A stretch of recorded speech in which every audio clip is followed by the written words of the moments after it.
ఈ నెల 12 నుంచి ఈ రాశులకు ప్రతిరోజు పండగే. శని దేవుడు కర్మలను బట్టి ఫలితాలను ఇస్తాడు. అతడిని న్యాయదేవతగా పిలుస్తారు. మనం చేసే కర్మలను బట్టి శుభ ఫలితాలు, అశుభ ఫలితాలను ప్రసాదిస్తుంటాడు. వ్యక్తి జాతకంలో శని శుభస్థానంలో ఉంటే ఆ వ్యక్తి జీవితంలో డబ్బు, ఆనందం, గౌరవానికి ఎటువంటి లోటు ఉండదు. ప్రస్తుతం కుంభరాశిలో సంచరిస్తున్న శని గత నెల 6వ తేదీన నక్షత్ర సంచారం చేసింది. ఆ తర్వాత ఈ నెల 12వ తేదీన మరోసారి నక్షత్ర సంచారం చేయబోతోంది.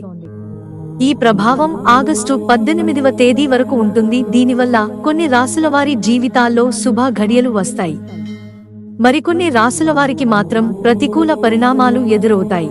వాటి వివరాలను తెలుసుకుందాం. మేషరాశి శని నక్షత్ర సంచారం కారణంగా ఈ రాశి వారికి మే 12వ తేదీ నుంచి అపార ప్రయోజనాలు కలుగుతాయి.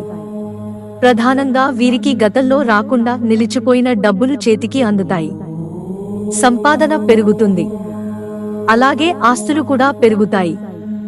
సమాజంలో గౌరవ మర్యాదలు కలగడంతో పాటు కీర్తి ప్రతిష్టలు ఇనుమడిస్తాయి. కన్యా రాశి గతంలో మొదలై నిలిచిపోయి పనులన్నింటినీ ఈ సమయంలోనే పూర్తి చేయగలుగుతారు. కొత్తగా ఉద్యోగాల కోసం ఎదురుచూస్తున్న వారికి శుభవార్తలు అందుతాయి. ప్రస్తుతం ఉద్యోగాల్లో ఉన్నవారికి వేతనం పెరగడంతో పాటు పదోన్నతి కూడా ఉంది. జీవితం సంతోషంగా గడుస్తుంది. జీవిత భాగస్వామి సలహా సంప్రదింపులతో చేసే పనుల్లో విజయం సాధిస్తారు. కష్టపడిన దాన్ని బట్టి ఫలం అందుతుంది. కుంభరాశి ఈ రాశిని శనిదేవుడు పాలిస్తాడు. దీనివల్ల కుంభరాశి వారికి విపరీతమైన ధనలాభం ఉంది. వైవాహిక జీవితంలో ఎదురవుతున్న సమస్యలను పరిష్కరించుకుంటారు. ఉద్యోగాల్లో మార్పు చోటు చేసుకునే అవకాశం ఉంది. తరచుగా పనుల్లో ఎదురవుతున్న ఆటంకాలు తొలగిపోతాయి. వ్యాపారస్తులకు అనుకూల పరిణామాలు ఎదురవుతాయి.